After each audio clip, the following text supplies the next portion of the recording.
Bonjour à tous, aujourd'hui nous sommes à Paris pour vous parler en pleine saison hivernale des alertes météo. Et pour ça on va partir ensemble dans un endroit que vous ne connaissez pas, c'est Météo France. Et nous sommes ici au 3e étage de Météo France. C'est ici que les prévisions météo, que les vigilances orange ou rouge sont émises. Je vous propose de me suivre.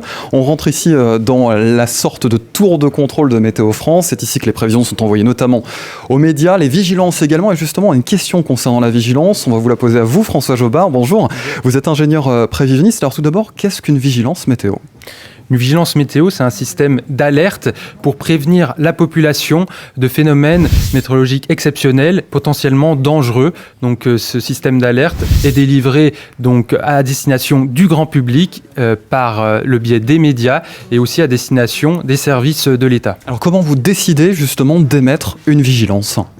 Donc, à Météo France, donc, une de nos missions va être de collecter toutes les données météo, données d'observation, données radar, satellites, et ensuite de les faire ingérés par nos modèles de prévision numérique. Et ensuite, nous, prévisionnistes, donc, allons déchiffrer ces données de prévision pour ensuite, le cas échéant, avertir la population par le biais de bulletins et de cartes de vigilance. Des prévisions, des vigilances très fiables. Vous avez un chiffre pour l'illustrer ?